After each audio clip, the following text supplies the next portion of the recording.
Yo he hecho de todo.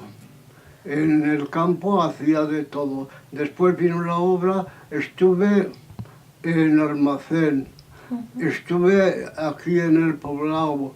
O sea que yo me salía cualquier cosa y allá me iba. Yo he trabajado de todo. Mucho. Ahora él dedica a leer, pero, uy, Dios mío, este se ha dedicado mucho a las cosas.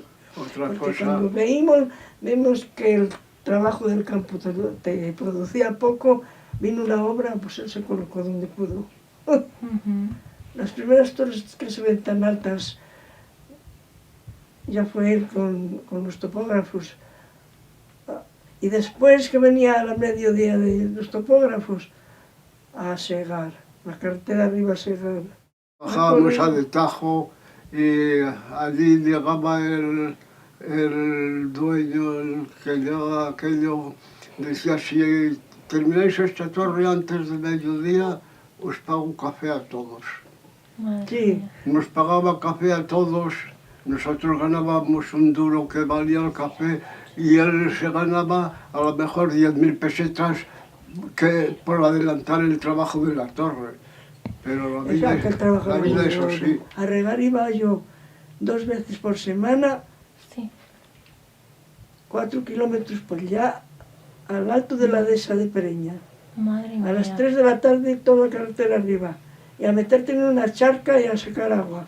Mi padre sacaba, regábamos cada día sucos y salíamos corriendo al otro para que no se acabara el agua del cañal. Y le decía yo a si me viniera mi padre ahora, cuando regamos lo de la puerta al cura, que en media hora queda bañado el cacho y de la otra manera andábamos cada media hora. Se trabajaba todo el término, no es como ahora que ya prácticamente está perdido.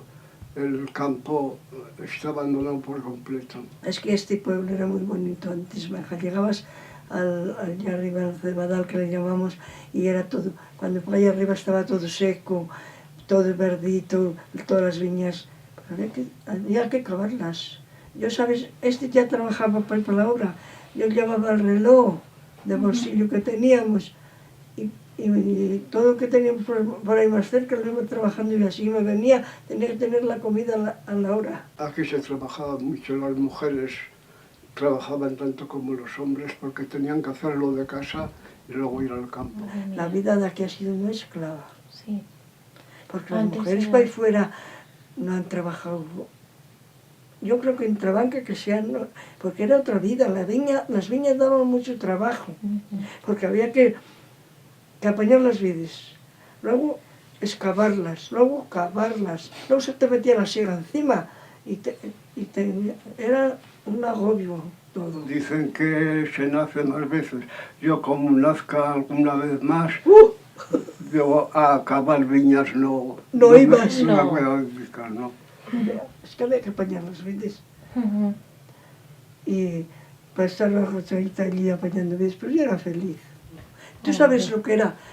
Ahí nos sentábamos, aunque hacía frío, te sentabas ahí, sacaba yo el brasero muchos días, otras veces hacíamos lumbre, poníamos un palo así espetado en la pared, nos sentábamos allí todas y si era una vida pues muy bien también.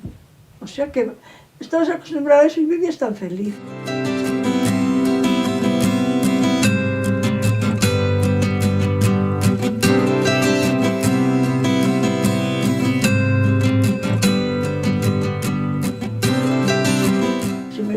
El ratito se agarraba del libro, o sea que le ha gustado tanto la lectura. Yo siempre me ha gustado mucho. Lo que pasa es que ahora lees y lees. Eso dice que ya no retiene. Lees y ya no asimilas nada y tienes que repasar 2 veces, ya no. Hombre, porque y eso, pensarlo que no os pasará, pero os llegará a pasar. O sea que te pones a leer y a lo mejor dejas la lectura y vuelves a empezar y hasta te pones a leer hasta que ya, bueno, si esto ya lo leí. Pero que Es que tú imagínate ya, es demasiado de bien que está.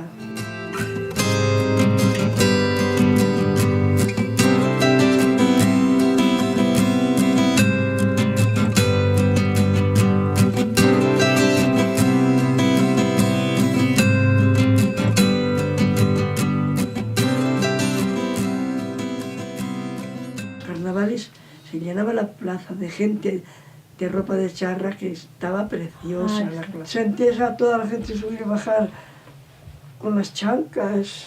¿Tú sabes lo que son las chancas? No, que son las chancas. Es una pieza que tenía, era de madera, que andaban los pies muy calientitos. Hombre. Unas ¿sí? botas con el piso de madera. Por debajo, clavos. Y al Clavos sol, o herraduras. Pero daba gusto porque ibas por las calles por las noches. Chas, chas, chas, chas. y despertaba a la gente.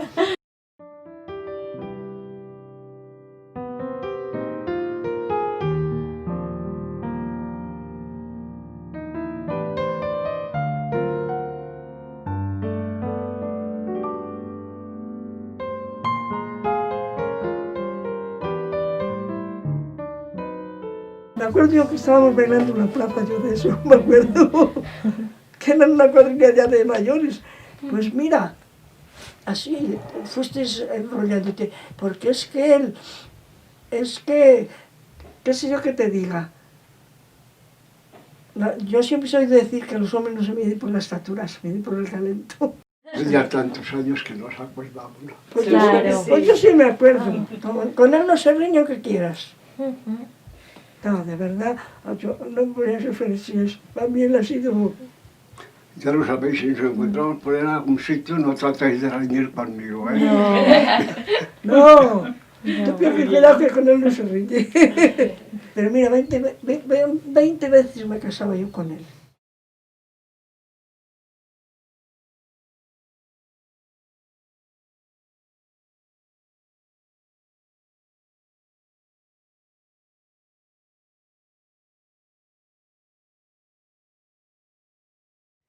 Pues significa primero poder estar con mis hijos y disfrutar de ellos más tiempo.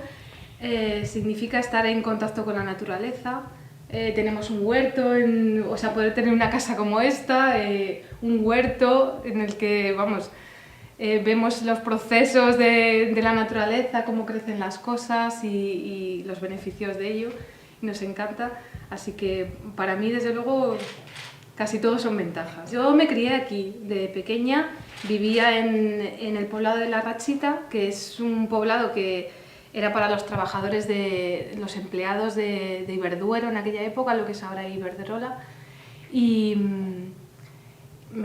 estuve como hasta los 11 años, bueno, con mi hermano gemelo, que tengo un hermano gemelo, y digamos que era como un mundo aparte del pueblo. Y había incluso dentro de ese poblado, había otros poblados distintos de otros trabajadores de distintas categorías y niveles, y era un mundo un poco extraño porque era como muy clasista, había una separación, no todo el mundo, y desde luego no mis padres, pero sí que se miraba por encima del hombro un poco a la gente del pueblo. Y es algo con lo que nosotros nunca estuvimos de acuerdo, porque mis padres estaban muy involucrados en la vida social del pueblo. Recuerdo es que las fiestas del pueblo es que no lo vivíamos mucho porque no nos mezclábamos mucho. Fíjate, nos juntábamos con los niños del pueblo en la catequesis, los jueves que teníamos catequesis, y era cuando nos juntábamos, pero en verano y eso, mis padres eran de viajar mucho y siempre tenían una caravana, siempre nos íbamos a Portugal, y el verano estábamos prácticamente fuera, entonces yo no tengo recuerdos de vivir las fiestas aquí en verano. Luego había fiestas dentro de La Rachita, del poblado, pero solo para los de La Rachita. Había una escuela allí para los niños de los trabajadores, que además daba clase un matrimonio, y la mujer daba clase a los niños más pequeños, y el hombre, el marido, daba clase, pues, y estábamos juntos porque éramos, pues a lo mejor como 10 niños de 3 cursos distintos en un lado con el maestro, y otros pues 10 o 12 con ella. Después nos fuimos a Vitibudino, porque mis padres hicieron una casa allí para poder estar más tiempo con nosotros de pequeños y no tener que mandarnos internos a Salamanca, que es lo que hacía la mayoría de la gente. Fui 2 años a estudiar a Valladolid y después de Valladolid ya fui a Salamanca a hacer Bellas Artes. Después de hacer Bellas Artes y de estar pues eso, los 5 años de carrera en Salamanca, me fui a Inglaterra un par de años porque me fui de Erasmus primero y allí conocí al que es ahora mi marido, el típico matrimonio Erasmus. y bueno, estuvimos 2 años allí, pues sobre todo ganando experiencia, trabajando con agencias de ilustración y demás. Y bueno, yo después de unos años allí dije, yo echaba mucho de menos el tiempo, mi familia, los amigos, y aunque Inglaterra tiene cosas fantásticas y está muy bien, pero yo tenía como esa necesidad, ¿no? Y entonces regresamos, y regresamos pues aquí al pueblo, al sitio de origen, ¿no? Más que nada porque mi padre tenía una casa aquí en el poblado que estaba sin habitar, y nos vinimos para acá. El viaje de novios lo hicimos en familia, o sea, nos fuimos, una tía mía que es bióloga, que me lleva 10 años, es como mi hermana mayor, y con el dinero de la boda dijimos, nos vamos todos a Tanzania.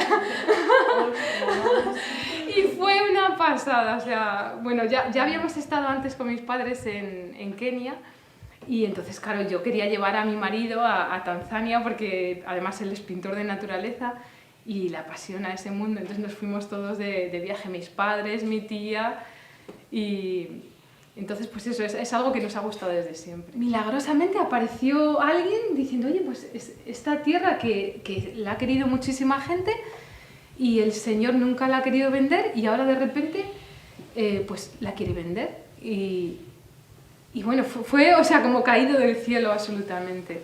Y entonces, pues nada, y empezamos el proceso de hacer la casa, que también fue... pero bueno, yo creo que mereció la pena. Lo más importante es, primero, que nos permite vivir en familia, eso sobre todo, porque yo mi hermano vive en Madrid y tienen unos horarios de locura, o sea, compatibilizar... pues el criar a tus hijos con tu trabajo es que es muy difícil, o sea, cuando sales tan pronto por la mañana, llegas tan tarde y prácticamente no tienen tiempo de convivir con ellos. Nosotros comemos juntos todos los días, comemos en la cocina, hablas con ellos y eso te permite educarlos también y ser estricto cuando tienes que serlo porque estás tanto tiempo que no tienes la cosa esa de ay, como solo los veo 2 o 3 horas, me da cosa reñirles Entonces, yo creo que para mí lo que más valoro es eso, el poder tener una vida en familia y bueno, y sobre todo los dos trabajamos en casa, mi marido es pintor y yo soy ilustradora y eso la verdad es que tenemos mucha suerte en ese sentido. Y luego otra cosa que me gusta mucho del pueblo pues es el contacto con la naturaleza. Yo, bueno, el curso en el que nos conocimos, mi marido y yo, era de ilustración de naturaleza. Y entonces ya él es pintor de naturaleza y yo ilustradora también en esa temática. Y nos encanta salir al campo, dar un paseo por ahí y ya estás en plenos arribes y es una maravilla. Así que... Y bueno, luego la gente también, que nos gusta mucho. Yo cuando estuve estudiando en Salamanca, una ciudad, o en Valladolid, o pues digamos que pues, mis 20 años, o sea, es una etapa que yo disfruté Salamanca muchísimo y todavía echo de menos muchas cosas, exposiciones, ir al cine, un montón de cosas. Que ahora eso no lo tienes aquí, aunque vayas todas las semanas, por lo menos una vez a Salamanca. Pero es una etapa, pues eso, que por la juventud la disfrutas muchísimo, pero por ejemplo ahora, en la etapa en la que estamos, que es de criar una familia y de trabajar, pues realmente yo creo que tenemos lo mejor aquí, porque podemos estar con nuestros hijos y tenemos una casa como esta y pues eso, el huerto o sea que yo creo que depende de la etapa vital en la que estés. Para mí ahora esto es lo mejor. A lo mejor más adelante, cuando el nido esté vacío, pues nos apetecería volver a una ciudad y disfrutar lo bueno que tiene, la vida cultural, sobre todo, eso sí que lo echo de menos. Tengo sentimientos encontrados. la historia que os contaba antes de los dos mundos me resulta gracioso porque cuando yo era pequeña y vivía en La Rachita, la ventana de nuestra habitación daba al pueblo. Entonces, cuando nos levantábamos, lo primero que veíamos era el pueblo, además que se extiende, como veis, la geografía que tiene el pueblo. Y ahora, cuando bajo por esa escalera, lo primero que veo es La Rachita desde esa ventana, desde la escalera. Entonces, es como si estuviera viendo mi infancia. No sé, es curioso porque es como dos mundos distintos y para mí La Rachita significa la infancia y ahora la vida adulta. Y me gusta mucho cómo ha evolucionado el pueblo, quitando que se ha quedado sin gente, eso es una pena, pero es un pueblo que para mí sobre todo representa pues eso, mi infancia y le tengo un cariño especial.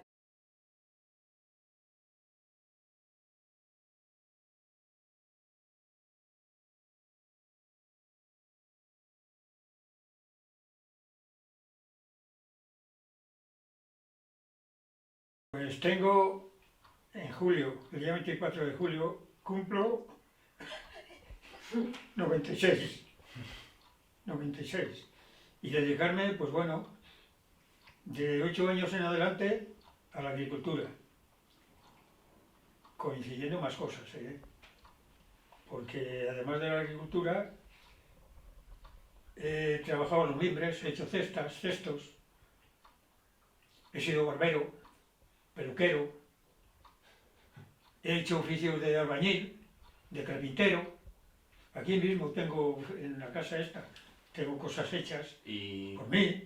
Toda esa pared que veis ahí en la calle, eso lo he hecho. ¿Toda esa pared? Por mi mano, todas las paredes que hay aquí. Y dentro de casa, abajo en el sótano, también he hecho bastante. Bueno, ¿y qué más? Pues, si ya no me acuerdo. Mi niñez fue como la de esos de África, más o menos. Pues tendré yo 8 años. Mi padre me llevaba con él en la poda. Cuando podaba las viñas, pues iba yo recogiendo las viñas, de 8 años. A llevarle la comida, por ejemplo, a mi padre, trabajando, que una vez recuerdo que me perdí en el camino. Fíjese la edad que tendría yo. Y después ya, una vez, a los 11 años, me sacaron de la escuela, ahí ya para trabajar con mi padre, y si alguno me buscaba para ir a hacer a la tarde jornal, que me pagaban, si me mantenían, me pagaban 1,50 pesetas, y si eras a seco sin comida, 3 pesetas. Esos son los jornales que había entonces, una miseria, claro. Y bueno, pues así mi vida, hasta que tuve los 18 años, viví en ese plan. Íbamos a la Armuña, a la tierra de la Armuña, a segar. Nos tiramos para ahí 30 o 40 días segando. Desde Villarino a Calzada de Valdonciel, a pie, con el saco de la ropa y las albarcas, de las ruedas de los coches, sí, y 4 o 5 mudas, desde aquí a allí, con todo eso al hombro, que me acuerdo que la primera tirada fue hasta Ledesma. En Ledesma hicimos noche, allí entre unas piedras nos acostamos. Por la mañana madrugamos y a Calzada de Valdonciel. Y bueno, pues el día de San Pedro, como era fiesta, no se trabajaba, fuimos desde Calzada de Valdonciel andando hasta Salamanca. Quiero decir que la primera vez que estuve en Salamanca fue a pie, con la carretera de tierra, que no era asfaltada, con la carretera de tierra. Y no tenía cumplido los 14 años. Después, a los 18 años, me llevaron a la guerra. Los 18 años. Que fue la última quinta que llamaron para la guerra, la más joven. Y bueno, terminó la guerra y estuve en la mili pues 6 años. Y puedo decir que hay pocos estudiantes que tengan 2 licenciaturas como yo. Porque a los 4 años de estar en la mili me licenciaron, una licenciatura. Me volvieron a llamar y otros 2 años de mili. Y me volvieron a licenciar, 2 licenciaturas. Sin haber estudiado. Bueno, en el ejército, aunque no quisieras cantar, te obligaban. Cantaba la legión, en fin. Y si no cantabas, te arrestaban. Mira, hoy el ejército ya no es como era entonces. Porque hoy, bueno, entonces había mucha gente sin estudiar, que se habían hecho militares, pues eso. Y bueno, te llenaban de todas las cosas. Usted es un idiota, sí señor. A usted le rompen la nariz, sí señor. Y ya cuando terminaba de insultarte, tenías que decirle, ¿ordena usted alguna cosa? A sus órdenes. Eso era la mili. El año 38 nos movilizaron a la quinta milla, vamos, nos iban llamando por trimestres. El trimestre que cumplía los 18 años nos llamaban así. A mí me parece que fue el día 28 de octubre, porque soy del tercer trimestre, sí. Y bueno, y estuve en Salamanca y nos llevaron después al frente, que el primer pueblo donde estuve yo en el frente fue en Majadahonda, el célebre pueblo, que era más pequeño que Villarino. Había 3 tejados en ese pueblo, todo está derrumbado. Después, desde allí nos llevaron a Brunete, que la zona roja quería romper el frente y llegar hasta Salamanca. Y bueno, pues no pudo romperlo. Volvieron a Majadahonda. Y me acuerdo todavía el día 26 de enero, que el ataque a esa zona roja fue el 13 de enero. El día 26 de enero, desde Majadahonda sentimos una partida de cañonazos. Coño, ya está ahí otra vez. Y resulta que era que se había rendido Barcelona. El 26 de enero. Y bueno, después nos llevaron al Pardo. La tapia del Pardo era lo que nos valía a nosotros de trinchera. Y hasta que terminó la guerra. Cuando terminó, pues estuve en Madrid un día solamente, cuando nos llevaron a Pozuelo. Y desde allí me fui a Madrid, y en Madrid todos los adoquines de las calles estaban arrancados que para parapetos. O sea, que es un desastre como estaba Madrid. Solamente en un escaparate no había nada, solamente en uno ponía un papel que decía, se compra papel de todas clases. En Majadahonda, además de estar arruinado todo el pueblo, el campo, yo tuve que ir a arrancar raíces de oliva para hacer lumbre, que las olivas ya las habían cortado otros. Y tuve que arrancar cepas, que daba pena, unas cepas así de altas, y había que arrancarlas para hacer lumbre. El campo, allí no había ningún paisano, ¿no? Que yo estaba desierto. Que yo decía, ¿y la pobre gente de aquí dónde estará? Pues mira, donde estuvieron, tuvieron que ahuecar. Y ya digo, terminó la guerra y ya, pues bueno, cuando me licenciaron, ya digo, tuve que casarme y buscarme la vida, que fue cuando ya empecé con todas estas cosas. Hice, por ejemplo, 2 camillas como esta, en oficios de carpintería. Hice 2 camillas, una mesa para la cocina, porque me casé sin tener nada, pues tuvimos que arreglar. A mí nadie me enseñó a hacer nada. Nadie. Supervivencia. Mira, se dice. El ser barbero lo aprendí en la mili. Y, en fin, las pasé de a kilo, porque no me cortaba la navaja. Me cogí la navaja y fui a una barbería del pueblo, que fue un pueblo de la provincia de Lérida, Pobla de Segur, allí. Y llega el barbero, bueno, me hacían el favor de pasarme esta navaja por la piedra. Bueno, me la pasaron y en el rato que estuvieron pasando la piedra me estaba yo fijando cómo afeitaba un barbero. Y así aprendí. Y vi cómo manejaba la navaja y vamos, desde aquel día pues me cortaba las navajas que daba usted. O sea que todo era forma de ver. Claro. Bueno, mi padre era barbero, el pelo no lo sabía cortar y afeitar pues mal. Pero bueno, mal. afeitaba a las personas del Y pueblo. ya bueno, pues yo llegué a la mili, ¿qué oficio tiene ese barbero? Su padre era barbero, pues barbero. Que después, cuando terminó la guerra, que nos llevaron al Escorial, estuve allí algún tiempo, pues estaba yo medio enchufado allí en una oficina. Y fíjate tú qué oficinista era yo, que apenas sabía poner mi nombre, más o menos. Así que no pondré yo a faltar ninguna de esas. Pues bueno. Y entonces empezaron a licenciar quintas de los más viejos y entonces el capitán de la compañía, como yo tenía dado el oficio de barbero, dice: tú a la barbería. Oye, que yo no quería ir. Usted tiene el oficio de barbero y usted va a la barbería. Y claro, tuve que ir a la barbería. El labrador aquí no se podía vivir, de labrador solo. Había que dedicarse a más cosas. Bueno, yo me he dedicado a todo eso. Tuve cine ambulante por estos pueblos. Un cine ambulante. Cine ambulante.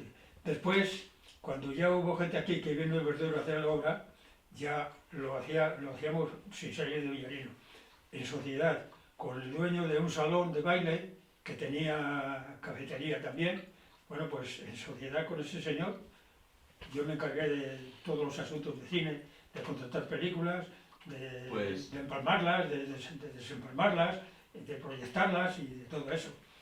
Y bueno, y después el ayuntamiento hizo el teleclub, que consta de cafetería, salón de baile y salón de cine. Pues estuve yo allí de operador y de administrador de todo eso, de local. Y bueno, ya hasta que llegó la jubilación a los 65 años. Y después de la jubilación me dediqué a escribir poesías. Así que eso es. Yo tuve un cuñado que ya murió hace años, que al fin y al cabo el que lo inventó fue él, que compró una máquina que por ahí tiene que andar, de 16 milímetros, y era con la que andábamos por esos pueblos. Me quedé yo con todo eso y esa fue la forma.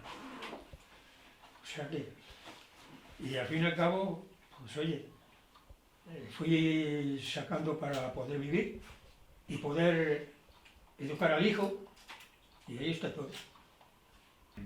Las películas que más fama tuvieron fueron Los 10 Mandamientos, Lo que el viento se llevó, Ben-Hur. Todas esas películas eran de John Villarino, todas. Los viajantes traían lista de las películas que tenían.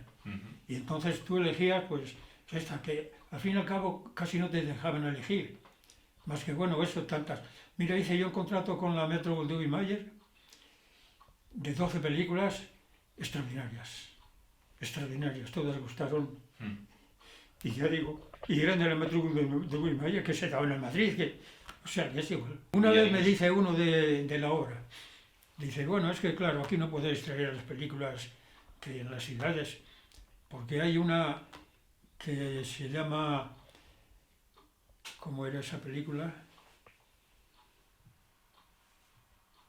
¿Cómo era? Furtivos. Digo, coño, pues no te digo para qué día estará, pero está contratada. Furtivos está contratada. Y el día que nos tocó dar esa película, le dije: oye, vete a ver la película, que ya la tenemos aquí. Aquí llevamos todas las películas que hay en el mercado. Vamos, no todas, las que te convenían. Es que también en los pueblos la envidia. Gente de aquí se iba a Vitigudino, a las películas. Y decían que las de Vitigudino eran mejor. Trajeron aquí al del cine de Vitigudino y me preguntó: ¿de qué casas contratas? De fulana, de fulana, de fulana. Coño, pues de allí las traigo yo. Y el pueblo donde menos gente acudía al cine era de Villarino. En Trebanca, que es un pueblucho de nada, ahí acudía gente a templar en almendra. Y de aquí, pero era por la envidia, que le parecía que nos estábamos haciendo ricos. Mira, cuando hicieron el ayuntamiento el cine, le dije yo a un concejal, digo, porque es que el alcalde, ese alcalde que tuvimos aquí, era muy envidioso. Y se empeñó él que él iba a comprar otra máquina de cine. Una máquina de cine. Una máquina de cine. Y entonces no paró, una vez que fue alcalde, que ya empezó a entrar dinero de Iberduero, pues hizo el cine. Si no lo hace, yo creo que revienta. Y le dije a un concejal, digo, vais muy confundidos con el cine. Y me dice el concejal, dice, bueno, para ti a lo mejor es bueno, porque es el que entiendes de eso. Digo, sí, no quiero decir eso. Digo que no hay ingresos en el cine. Es una ruina. Bueno, tanto es así que mira, hoy el cine ya solo en Salamanca solo habrá cine en Ciudad Rodrigo y en Peñaranda, si acaso, y en Beja. Los demás pueblos. Y antes aquí había cine, un salón de cine en el de Ávila, otro en Vitigudino, otro en Fermoselle, otro, en fin, casi todos los pueblos había cine. Y hoy ya no hay ningún pueblo de cine. Una manivela que pasaba la película de una bobina para otra. Y bueno, y eso también, eso cuando ambulante, y cuando estaba fijo, pues allí había en la cabina una mesa donde estaban las bobinas, porque las películas venían en trozos, no venía entera. Eso hay que empalmarla. Pues si me enteré por la poesía, pues mire, fue que quería el gobierno poner en el de Ávila un cementerio nuclear. ¿En un? Un cementerio nuclear. Los despojos de la basura nuclear, haberlas enterrado ahí en el de Ávila. Y entonces toda esta zona nos movilizamos. Y claro, algunos decían una cosa, otros otra. Yo empecé ahí, haciendo alguna poesía, que al fin y al cabo no las leí. Y ya, bueno, pues una vez que hice 2 o 3, digo, bueno, pues continué. Y tengo un libro de poesías. No sé si alguna podría yo de memoria. O títulos, o versos sueltos. Tengo, pues, por ejemplo, una del Alcornoque, que a lo mejor ya la saco toda. Pues inténtalo. A ver si la saco bien. Si no El pasa nada. Alcornoque es el árbol más triste y avergonzado, porque ha sido sentenciado a vivir siempre desnudo, sin saber por qué juzgado o qué juego magistrado. Lo cierto es que a menudo de sus trajes es despojado. Si bien la naturaleza le hizo una concesión, por si hace frío o se moja, le concedió el perdón de la perennidad de su hoja. El hombre, un tanto astuto, los trata como un mendigo, despreciándole su fruto, y como si fuera un bizcocho, le despoja de su abrigo de tan apreciado corcho. Si te paras a mirar y observas con atención, puede llamarse Juan o puede llamarse Roque, pero en cualquier ocasión verás por la calle andar algún que otro alcornoque.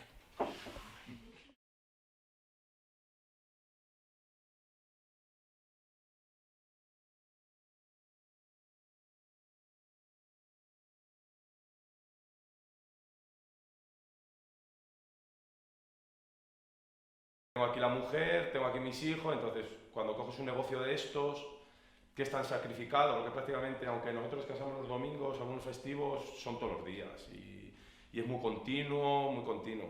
Fuera de eso, pues normal, me imagino como cualquier otra persona. Lo mamé desde pequeño, siempre estuve aquí, aunque mis padres no son de aquí, vinieron desde otros pueblos cercanos, porque yo ya seré, creo que soy la 5ª generación ya, porque el abuelo de mi madre, fijo, fue panadero, mi abuelo, mi madre, yo, y me parece que también el 5ª. Ahí tenemos algo de duda, estoy hablando con mi madre esta mañana, por esas cosas luego siempre se pregunta. Y al final lo mamé desde pequeño y es más fácil que intentar abrir un negocio, sobre todo en una zona rural, de algo que no conozcas. Yo me acuerdo de pequeñito, pues de maldecirlo, pues estas cosas, pero desde bien pequeñito, despertarme temprano los sábados a las 7 y tal, y bajar con mis padres y hacer algo y tal, pues yo qué sé. Luego ya con la panadería en sí, lo que es el negocio mío propio, llevaré, me parece que son 4 o 5 años. Mis padres no son de aquí, ya te dije, emigraron pues hará casi 40 años, te voy a decir casi porque son los años que casi tengo yo. Yo ya nací en Villarino, aunque mi madre es de Aldea, mi padre es de Pereña, mis abuelos por parte de madre, unos de Azarce y el otro de Barrueco. Y entonces, por parte de mi abuelo, que era el que era parte materna, que era el que era panadero, lo tuvo en Barrueco, luego lo tuvieron en Aldea. Y luego de allí, cuando eso, compraron este establecimiento, lo que es la panadería y la vivienda de allí. Yo me levanto sobre las 5, 5 y media, según tenga que hacer dulces, porque aparte de tener la panadería, hacer pan, también hago repostería, magdalenas, perronillas, rosquillas, todo este tipo de cosas. Entonces, según si tengo que hacer o no tengo que hacer, pues ya ajusto las horas. Eso es sobre el año, normal. Luego en los tiempos de pico, como Semana Santa que acabamos de pasarla, con el tema de hornazos, tal, ya viene más gente, pues tienes que madrugar un poco más. Ya te digo, te levantas, elaboras el pan y luego abrimos el despacho, un despacho ya más a la zona abajo del pueblo, que hasta yo lo he conocido toda la vida, he asistido toda la vida, donde abres y para que la gente vaya. También tienes que pensar que el pueblo es muy largo, y ahí no es muy largo, para la poca cantidad de población que hay, entonces la gente que ya va más mayor les cuesta llegar a determinados negocios que hay instalados en Villarino para... Entonces, aparte del despacho que tengo, que abro toda la mañana de 9 a 2, luego reparto yo con mi furgoneta por el pueblo por eso mismo, porque hay zonas donde ya la gente va siendo más mayor, les costaría mucho llegar y hay que atender a todos porque es bueno para ellos y sobre todo bueno para mí, para el negocio. A las 2 ya cierro, entonces tengo más ese familiar con los hijos, con la mujer, que si tuviera que estar aquí hasta las 7, las 8 trabajando. Eso también es un ese muy importante en los pueblos. El problema de esta zona es la despoblación, que Villarino se está quedando sin gente. Claro, Villarino, Pereña, Aldea, todos los pueblos de por aquí de alrededor. Este pueblo, concebido como está, con lo que tiene Villarino, si estuviera media hora de Salamanca, Villarino tendría muchísima más vida. Muchísima más vida. Es complicado. Las zonas rurales son complicadas. Más pueblos tan pequeñitos como Villarino, aunque antes era, porque esto lo he conocido con muchos niños en el colegio. Quintos míos eran 7, 8, 9, 10... 13, quintas de 13, de 14, de 15, de 20 niños en el colegio. Y ahora mismo yo tengo a mi hijo el mayor, que son una quinta de 3, 2 niñas y él. Y mi hijo el pequeño, que tiene un añito ahora, más o menos igual. Entre medias y quintas no solo un niño, eso. Pues 300, 400 personas. Ahora, es que conocía aquí de vivir 700, 800 personas y bien. Sobre todo se nota mucho... Yo siempre lo diré, que en los pueblos se notan mucho las tardes de parque. Cuando tú vas a las tardes de parque y ves a un grupo de 6, 7, 8 niños en un intervalo de, como pasa aquí, de 5 o 6 o 7 quintas, años diferentes, dices, madre, este pueblo, claro, es muy difícil, y más cuando has estado aquí y has... Porque cuando eres joven no te das tanta cuenta. Luego ya con el tiempo, ahora ya pienso y digo, hostia, si es que hace 20 años, claro, cuando dices hace 20 años ya vas siendo más mayor y te vas dando cuenta tú solo de cómo, porque siempre la gente mayor te habla y dice, wow, cuando yo era joven, pero bueno, eso realmente la gente que hemos nacido y vivido aquí en Villarino no lo notas. Lo notas ahora, cuando ya te has hecho más mayor, echas la vista atrás y ves cómo ha bajado el pueblo, sobre todo en fechas muy señaladas, ya fuera del colegio, de los niños, en fechas muy señaladas, fechas como proximidad de agosto, que es cuando son las fiestas patronales, Semana Santa, Navidades, en esa ahí te das cuenta que dices, ha bajado mucho este pueblo. Me da mucha pena que en pueblos como Villarino no hayan... Yo antes llevaba años atrás, había un grupito de niños de 8 o 9, y yo los entrenaba, sobre todo en escolares, en fútbol, que al final todos los niños por aquí quieren jugar al fútbol. Es que es una cosa lo del fútbol, todo el mundo quiere jugar al fútbol. Y los llevaba yo.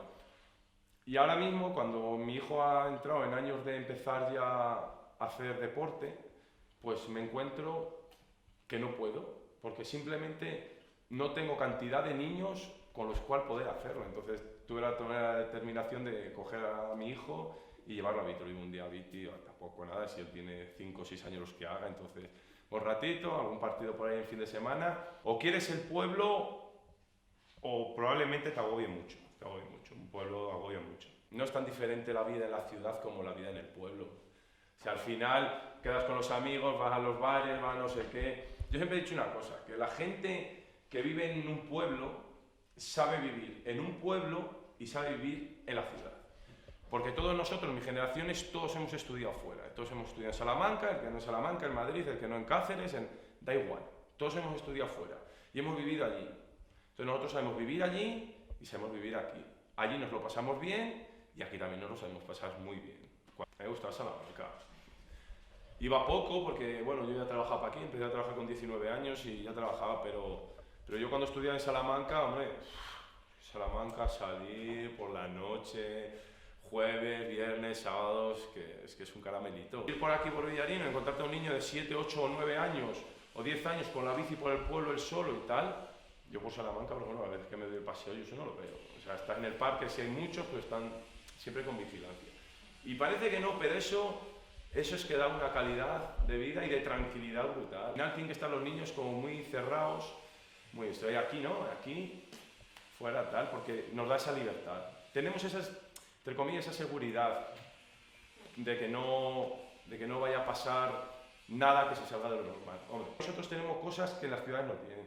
Nosotros la tarde buena que nos da la gana, nos bajamos a ambas aguas, o yo cojo, todavía no, pero bueno, cuando sea un poco más mayor, porque con esas cosas no me gusta andar con ellos tan pequeños y le apetezca o quiera aprender a pescar, me lo llevaré a pescar. Son cosas que a mí no me cuestan porque estoy hablando de 5 o 10 minutos. En 5 o 10 minutos me presento en el río, en 5 o 10 minutos me presento en cualquier otro lado. Tiene de todo, es un gran pueblo. La gente debe venir a vivir a Villarino y ya. Muy contento, la verdad que yo siempre he querido mucho a Villarino, mucho, me parece que es el mejor pueblo del mundo, porque es el mío y es así.